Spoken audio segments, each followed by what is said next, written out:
The oil market always seems to know everything. I've seen it time and time again. We saw the same story play out today, and it was very good for the stock market. Dow Jones gaining 238 points, S&P climbing 0.78%, and the Nasdaq falling 1.29%.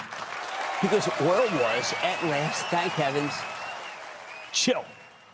If you read about the war with Iran, you know what? You're going to find a continual theme. It's broadening. It's widening. It's getting ever more perilous. Yesterday, the front page of many newspapers told a story of Iran's vast stockpile of missiles and drones, borderline limitless because their hardware is so cheap. Meanwhile, we, on the other hand, have the most advanced anti-missile systems in the world. But every time we use them, we spend millions, to the point where we might not be able to defend our allies in the Gulf, and we will shortly be out of anti-drone missiles.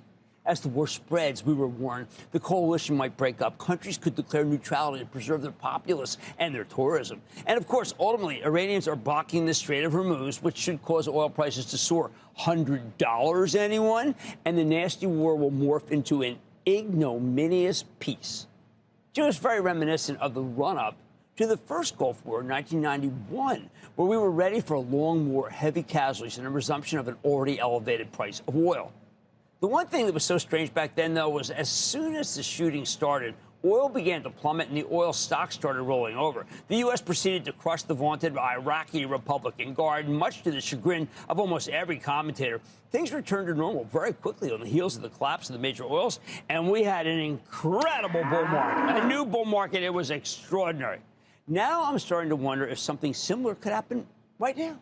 We all read the stories about how the genius Iranians were playing the long game with the barrage just beginning, accelerating each day as we ran out of ammo. Now it looks like the first big day of drone and missile activity, maybe the last big day of drone and missile activity.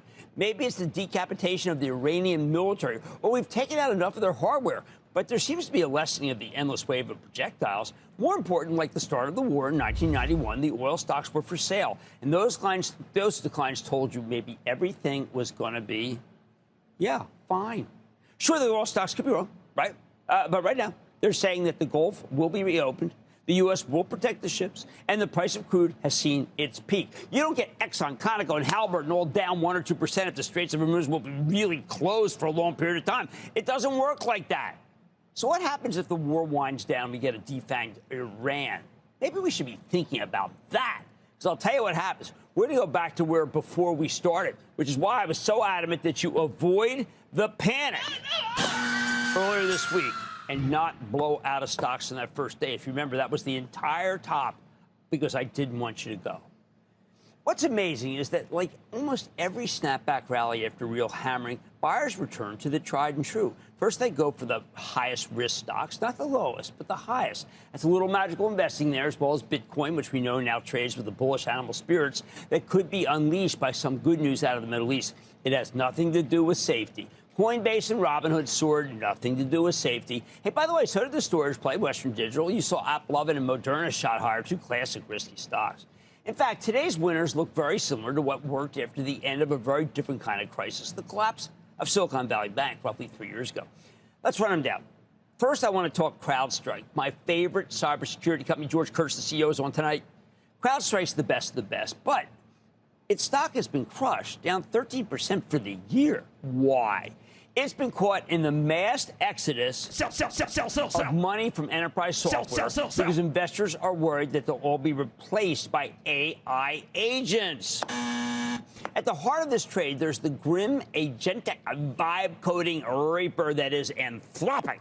At the time of its last fundraising a couple weeks ago, Anthropic seemed to be pumping out press release after press release after press release about how it's going after every software vertical under the sun.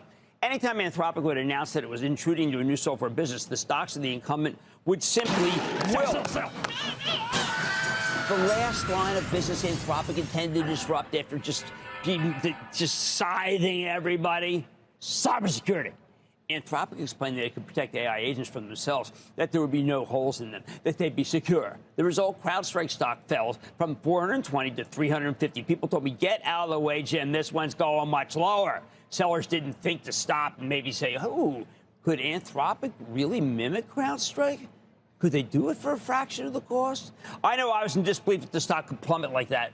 CrowdStrike doesn't provide a dashboard or help sell something or put something in order, make onboarding better. It's not just something that's good.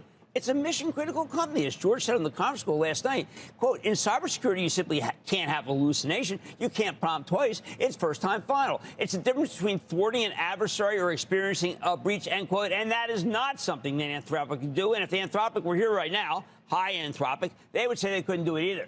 Last night, CrowdStrike reported an incredible quarter. Maybe one of the best of the entire winter. George, tireless as befits the winner of Le Mans. That's that 24-hour road race. Explain again how CrowdStrike's not traditional software, meaning it's not so much fodder for our Anthropic's cannons. He explained that CrowdStrike specializes in protecting institutions from cyber attacks, a business that has nothing to do with Anthropic's moving into. And once again, it does seem almost humorous. And once again, it seemed to fall on deaf ears, falling, by the way, at the opening today, double digits. But then, as if by magic, William Jennings Bryan used that phrase, you got the gloom of Iran kind of blowing away, the decline in oil, and the next thing you know, the market actually heard what George had to say. It's the first time any company have been able to change the AI roadkill narrative about itself. First time. The line has been drawn in cybersecurity. The stock exploded higher, ultimately finishing up 4%. Anthropic didn't get to this one. Then we saw strength in two other tech stocks that many people had given up on. I was not tiring of them, but they got me down. Amazon and Nvidia. Ever since Amazon reported last quarter, and its stock fell from 242 down to 198 over a 2-week period, the stock couldn't find its footing. But not today. Amazon finally managed to actually break out of its negative range and burst higher, rallying $8 or almost 4%. Maybe there's a recognition that Amazon Web Services is not going to be wiped out by Anthropic. And then once again, Nvidia started a new climb, rallying almost $3. Is the Nvidia of yore back with us? Oh, that'd be a remarkable thing. Incredible how there was no real news flow, nothing really positive about either Amazon or Nvidia. Equally amazing, the big rallies in these stocks are not correlated with any news whatsoever. They purely correlate with sentiment. Positive sentiment first, and then reasons later. Look, here's the bottom line. We don't know if the Iranians are out of drones or out of leaders, although the oil stocks indicate that the war's headed in the right direction. We do know that we may have found the limits of software company destruction via Anthropic, and may have seen a resumption in the buying of high-quality stocks after a war that some still expect to be long and drawn out. But I'm starting to think maybe that's not the case. Don't miss a second of Mad Money. Follow @Jim Cramer on X. Have a question? Tweet Cramer. #MadMentions. Send Jim an email to madmoney@cnbc.com or give us a call at 1-800-743-CNBC. Miss something? Head to madmoney.cnbc.com.